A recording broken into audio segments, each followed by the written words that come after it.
오늘은 악한 자를 따르지 마십시오라는 제목으로 함께 말씀을 잠시 살펴보도록 하겠습니다.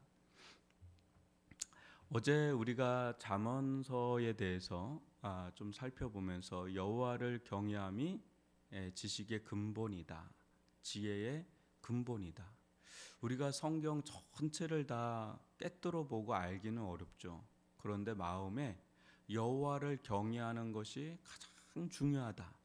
이걸 마음에 품고 우리가 산다면 우리가 인생을 사는 데 있어서 어떤 판단을 해야 되고 또 선택을 해야 되고 또 어떻게 처신해야 되고 수없이 그런 일들이 우리들에게 주어질 때 진짜 여호와를 경외하는 것이 마음에 딱 있다면 그때마다 아마 그것이 우리가 판단하는 어떤 선택하는 그게 기준이 될 겁니다. 근데 그게 당장에는 어느 때는 참 손해보는 일이고 어느 때는 피해를 보기까지도 하는 그런 억울한 일을 당하기까지 하는 그런 일인데 나중에 보면 그게 생명길이에요. 그게 생명길이에요. 제가 몇 번 얘기했나? 대전에 대동 연구단지가 있지 않습니까? 그죠? 거기에 들어간 형제 하나가 있었어요. 근데 그 들어가서 보니까 상당히 많이 리베이트를 받는 관행이 있는 거예요. 이게 보통 큰 액수가 아닌 겁니다. 그래서 전화를 했어요, 저한테. 목사님, 이게 지금 이런 상황인데 제가 어떻게 처신해야 됩니까? 저가 안 받으면 주변에 있는 사람들 또 그 윗상사들 다 뭐가 되는 겁니까? 근데 받자니 또 제 양심에 신앙적 양심에 그게 거리낍니다. 이렇게 해서 막 연락이 온 거예요. 그렇잖아요. 눈에 가시가 되는 거거든요. 아니 네가 뭔데 이렇게 해? 하면 네 잘났다 뭐 별소리 다 듣지 않겠어요? 근데 제가 그랬어요. 너 답을 알고 나한테 전화한 거 아니냐? 너 답을 알고 전화한 거 아니냐? 갈등이 없었으면은 전화 안 했겠죠. 둘 중에 하나였으면. 근데 마음 가운데 자기도 받고 싶은 거예요. 그렇지만 또 마음에 걸리는 거예요. 그러면 네가 마음의 자유를 얻는 쪽을 택해라. 나중에 보면 그게 길일 거야. 그래서 제가 알기로는 안 받은 걸로 알고 있습니다. 지금 이제 인천에 대학 교수가 돼 있는데 여튼 좀 그런 일들이 비일비재하게 실은 겪을 수 있는 일들이거든요. 참 쉽지 않습니다. 그런데 그게 지혜의 길이다. 오늘 말씀 한번 보면 10절을 보시면 내 아들아 악한 자가 너를 깰지라도 따르지 말라. 근데 여러분 한번 잘 보세요. 악한 자라고 한다 그럴 때 뿔난 막 그런 사람이 이렇게 와가지고 막 깰까요? 전혀 아닙니다. 천사, 강명의 천사와 같은 얼굴로 옵니다. 사기꾼이면 사기꾼일수록 더 강명의 천사의 얼굴로 다가올 겁니다. 홀딱 빠질 정도로. 여러분 사기를 당해본 적은 저는 없지만은 사기를 당하는 사람도 그렇고 하는 사람도 그렇고 야 나 지금 사기 친다 너 기다려라 뭐 이렇게 하고 들어오는 사람 나 사기 당한다 이러는 사람 아무도 없죠. 여러분 너무 좋은 사람이에요. 너무 좋은 거야. 그리고 마음이 혹하게 만드는 게 있는 거죠. 근데 악한 자가 이렇게 뿔나고 막 협박하고 그러면 대번에 알잖아요, 사람이라는 게. 그런데 우린 속을 봐야 되지 않습니까? 악한 자가 너를 깰지라도 따르지 말라. 뭔가 이제 이야기하다 보면 어디에 딱 걸리는 부분이 있는 거예요. 거기가 이제 11절인데 내게 말하기 우리와 함께 가자. 우리가 가만히 엎드렸다가 사람의 피를 흘리자. 죄 없는 자를 까닭없이 숨어 기다리다가 수월같이 그들을 산채로 삼키며 무덤에 내려가는 자들 같이 통으로 삼키자. 우리가 온갖 보화를 얻으며 빼앗은 것으로 우리 집을 채우리니 너는 우리와 함께 제비를 뽑고 우리와 함께 전대 하나만 두자 할지라도 내 아들아 그들과 함께 길에 다니지 말라. 내 발을 금하여 그 길을 밟지 말라. 여러분 이게 딱 보면 이게 말도 안 되는 얘기하는 거거든요. 그런데 과연 이렇게 접근해서 우리 아들이 우리 자녀가 악한 길에 빠질까? 저는 그렇게 보지 않습니다. 이건 대놓고 악을 도모하자, 살인을 도모하자 이런 이야기잖아요. 어느 누가 거기에 뭐 뉴스에 나올 만한 사람들은 거기에 동조해가지고 죄를 범하겠지만 일반 평범한 시민들, 기독교인이 아니어도 평범한 시민들은 이게 말도 안 되는 거를 제안하는 거거든요. 저는 이런 것도 있겠지만은 보다 아주 은밀하고 교묘하게 이렇게 애둘러서 이렇게 악한 길로 이끌어 간다고 저는 생각을 합니다. 여러분, 저도 그렇고 아마 여러분들도 자녀들을 위해서 기도를 많이 하지만 정말 우리 자녀들 만남의 복을 달라고 그런 기도를 하잖아요. 그죠? 저는 그 신방 다니다 보면 두 가지가 제일 많아요. 목사님 성령 충만하게 해주세요. 만남의 복 허락해 주세요. 이게 기본 거의 레파토리에 해당할 정도로 기도 제목이에요. 근데 그만큼 중요하다는 거죠. 성령 충만 너무 중요하죠. 만남의 복은 너무너무 중요합니다. 우리 자녀들을 놓고 또 우리 남편이나 아내 주변을 놓고 기도할 때 하나님 만남의 복을 허락해 주세요. 왜 그거 기도하죠? 누구를 만나느냐에 따라서 영향을 받고 그 영향을 어떻게 받느냐에 따라서 그 인생의 길 자체가 달라지지 않습니까?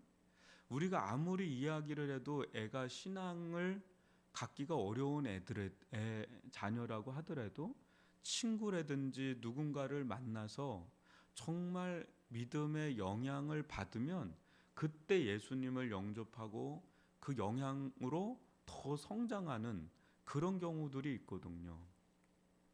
그래서 신앙적으로도 우리는 만남의 복을 위해서 기도를 하고 또 인생을 돌아보니까 정말 막힌 길 같고 안 될 것 같은데 하나님께서 길을 여시면 되는 거예요. 근데 그 길을 여실 때 보면 대부분 사람을 만나면서 길을 여시는 거죠. 여러분 다니엘 잘 아실 거예요.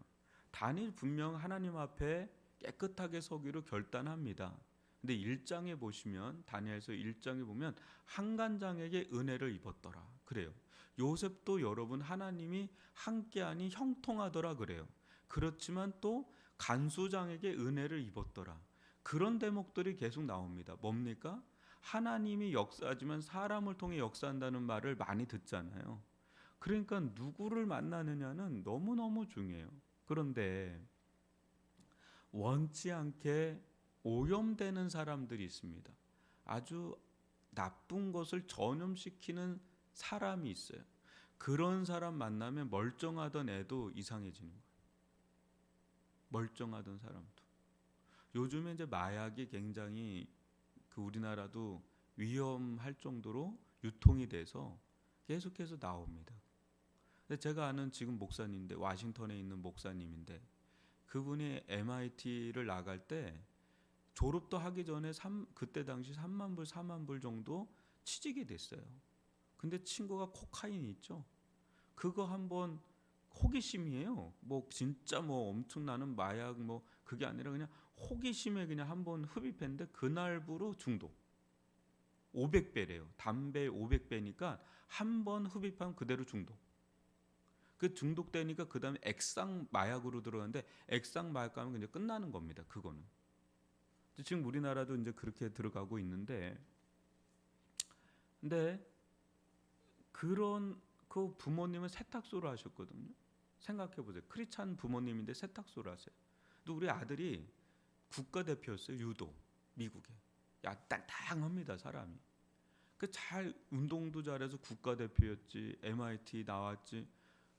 기대가 이만저만이었겠어요. 근데 어느 순간에 시카고 마약 소굴에서 사는데 미치는 거죠. 그 코카인을 건네준 친구는 머리에 펑크가 나가지고 죽었어요. 근데 이 친구 하도 운동을 하니까 머리가 단단해서 죽지는 않았다 그러더라고요. 그 부모님 심정은 어떻겠어요? 하루아침입니다. 하루아침에 벌거벗고 캠퍼스를 막 휘젓고 다니는 거예요, 애가. 자기는 모르겠대, 왜 그랬는지. 근데 그런 거예요. 하루아침에 그런 얘기 듣고 그래서 국외로 추방당한 게 한국으로 돌아온 겁니다. 근데 그 강원도에 십자가 성교회라고 있습니다. 거기서 예수님 만나서 그냥 뒤집어지면서 회복한 케이스예요. 그래서 소명받고 이제 지금 너무 사역을 잘하죠. 너무 사역을 잘해요. 근데 여러분 한번 생각해 보세요. 그 부모님 입장에서는 어떻겠어요? 완전히 뭐 그냥 식음 전폐입니다. 그 정도 되면 식음 전폐입니다. 그러니까 저는 그런 기도를 해야 된다고 봐요. 하나님, 만남의 복도 있지만 만나지 말아야 될 사람을 만나지 않는 것도 복이다. 저는 그런 기도하잖아요. 대박의 은혜를 기도하잖아요, 하나님께서. 근데 어떤 분을 보니까 하나님께서 부어주시는데, 뭐 하나님께서 부어주시는지 어떤지 엄청나게 재정의 축복이 있는데 새는 게 더 크니까 망하더라고요. 그때 깜짝 놀랐어요. 아, 이게 새는 게 없는 게 은혜구나. 엄한 데 새더라고요. 엄한 데 새더라고요. 새지 않는 게 엄청 은혜입니다. 여러분, 우리 코로나 속에 알잖아요.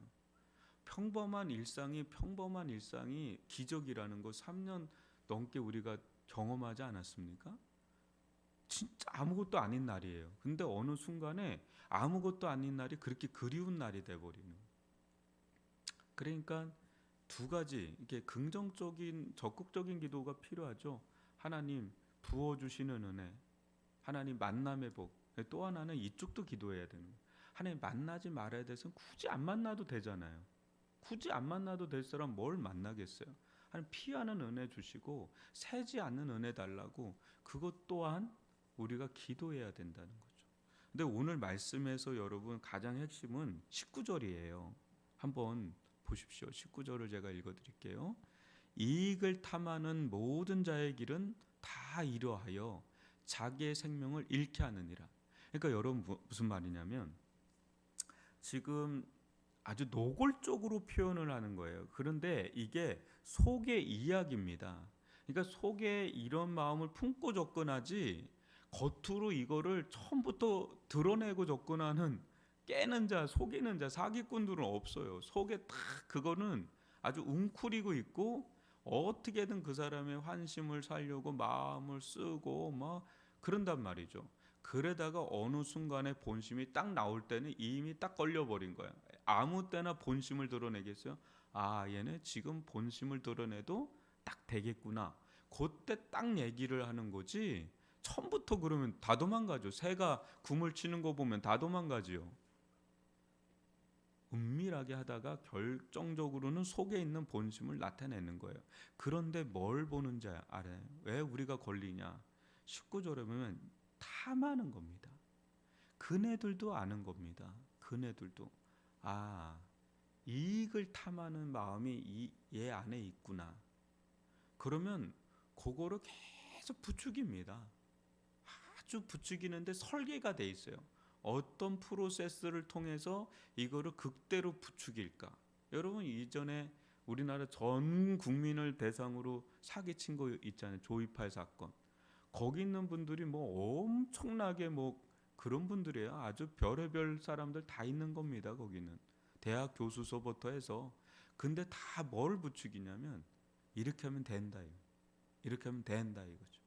그러니까 뭔가 이렇게 탐하는 마음을 굉장히 부추겨요.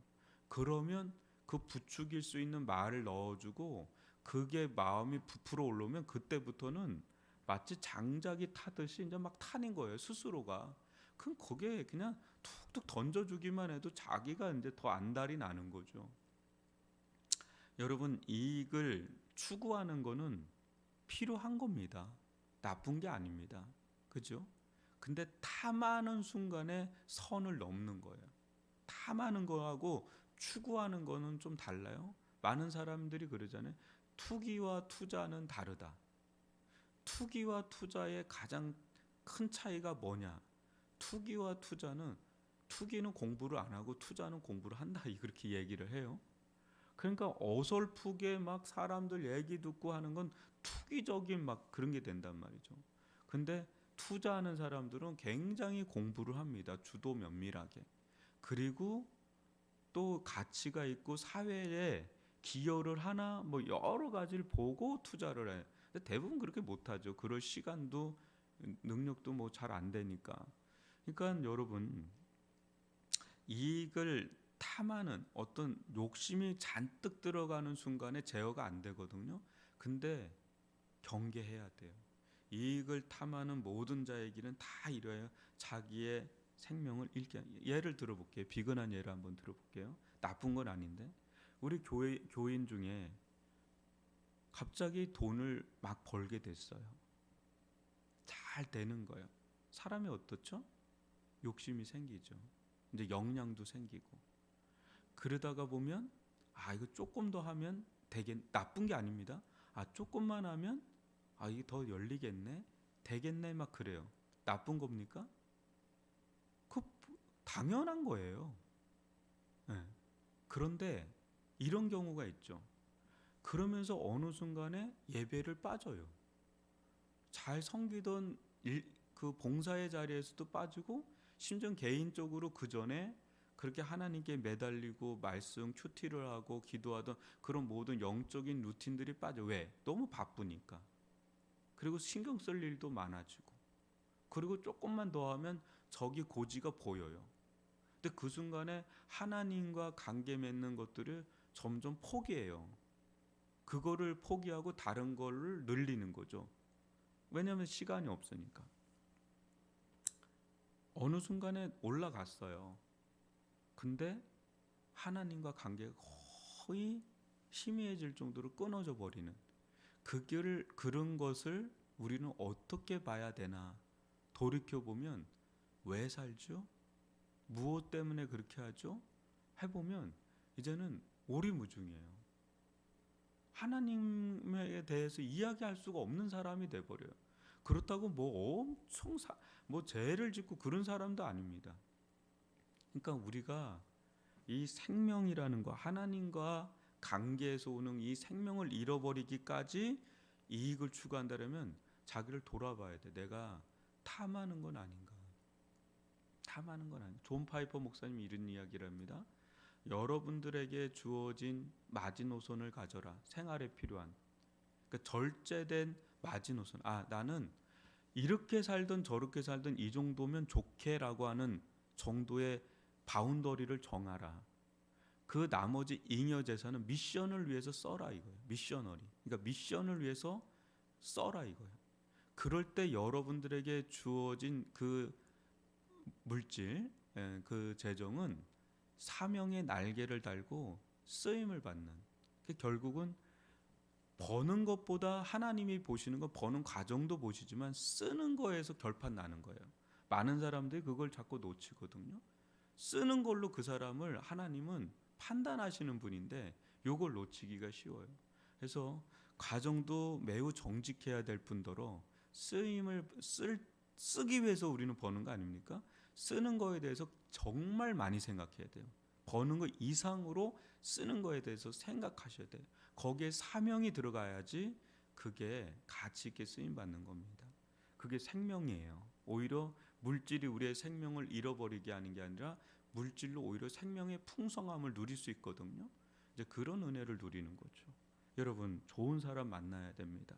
주변에 끼리끼리 논다 그러잖아요. 정말 그거는 다 정답이에요. 그래서 저는 그런 생각, 오늘도 길어지는데, 우리 애는 안 그런데 쟤 만나서 그렇다 그러잖아요. 천만에 만만해요. 다 그 집 부모도 우리 자녀 만나서 걔가 그렇게 됐다고 봐요. 우리 자녀 간수 잘해야 되는 거죠. 끼리끼리 놀거든요. 저희도 그렇고 우리 자녀들고 주변도 그렇고 정말 영육 간에 정말 서로 시너지를 주고 칼이 칼을 날카롭게 한다고, 그런 사람들과의 만남 속에서 더 이게 풍성해지는 거거든요. 이제 그런 은혜 달라고 우리가 기도를 해야 됩니다. 특히 자녀들을 위해서. 우리 오늘 들은 말씀 가지고